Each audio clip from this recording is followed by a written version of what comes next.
আলাইকুম মেঘনা news TV 24 এর সাথে আছি আমি শারমিন আক্তার। বিস্তারিত থাকছে মাহবুবের ভিডিওতে।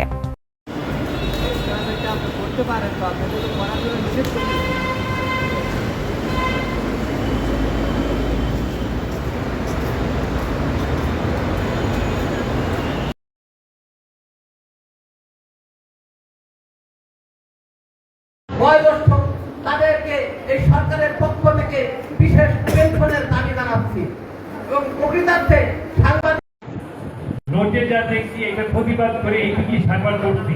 আর আপনারা তো একেবারে ভিতরে ঢুকে নিয়ে আসেন, কাজে আপনাদের যুদ্ধ অনেক বেশি, অনেক অনেক আপনার জাতির জন্য আপনাদের ত্যাগ থাকে।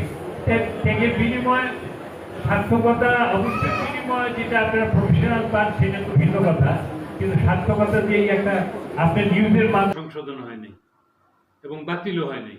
কিন্তু আমারটা নিয়ম মোতাবেকই এক সময়কার বাছাই কমিটি নিয়োগ কর্তৃপক্ষ করেছে, পরে আরেক কমিটির এক সদস্য কোনো যাচাই বাছাই ব্যতীত একটা অবজেকশন দেওয়াতে আবার কমিটি সংশোধন করে 3টা কমিটির